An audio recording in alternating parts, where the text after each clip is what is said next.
Therefore, everyone who hears these words of mine may be compared to a wise man who built his house on the rock. And the rain fell, and the floods came, And the winds blew and slammed against that house. and yet it did not fall. for it had been founded on the rock.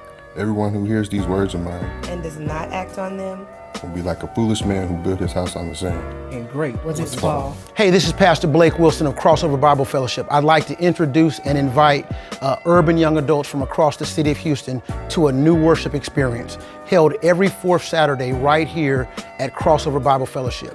When does it start? 5 o'clock. When does it end? 8 o'clock. Why is it 3 hours? One, because we're going to worship God, we're going to teach the Word of God, but then after that, we're going to spend time with the people of God, fellowshipping and eating and dining together. What is this worship experience all about? Well, young adults actually ask this question. So what does that look like? Well, Jesus is actually telling us in the book of Matthew, chapter 7, verse 24 through 27. He says to us, those who build their house after hearing the Word of God on the rock, their house will stand when storms and trials and tribulations come. But those who build their house on the sand, that house will waste away. We want to make sure that young adults don't waste away, but that their houses stand. We're going to introduce a new series to start out the first 3 months of the year entitled, Who's Got Next Now?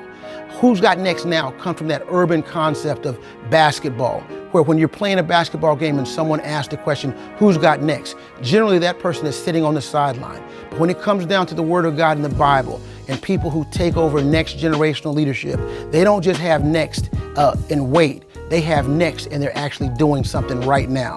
You see Moses and Joshua. Joshua's not waiting to take over. He's actually involved with Moses right now. You have Elijah and Elisha. Elisha's not waiting to take over. He's involved with Elijah right now. The apostles and Jesus. The apostles were involved in working with Jesus and then they took over. Who's got next? We do.